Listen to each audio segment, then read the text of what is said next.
Nu, un te ir daži uzdevumi par ģeometriju.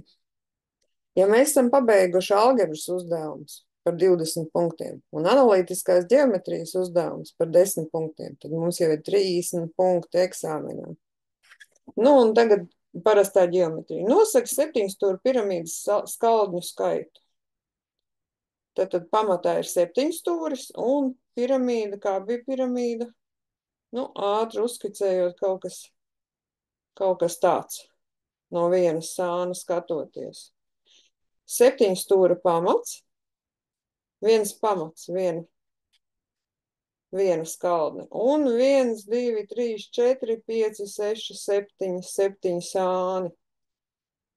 Cik mums ir skaldnes? Skaldnes tās ir tās plakanās daļas. Šīs te daļas ir skaldnes. 8 skaldnes. 1 punkts kabatā.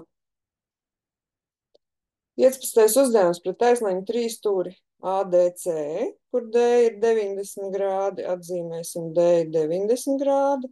Plakni ir novilcis perpendikuls.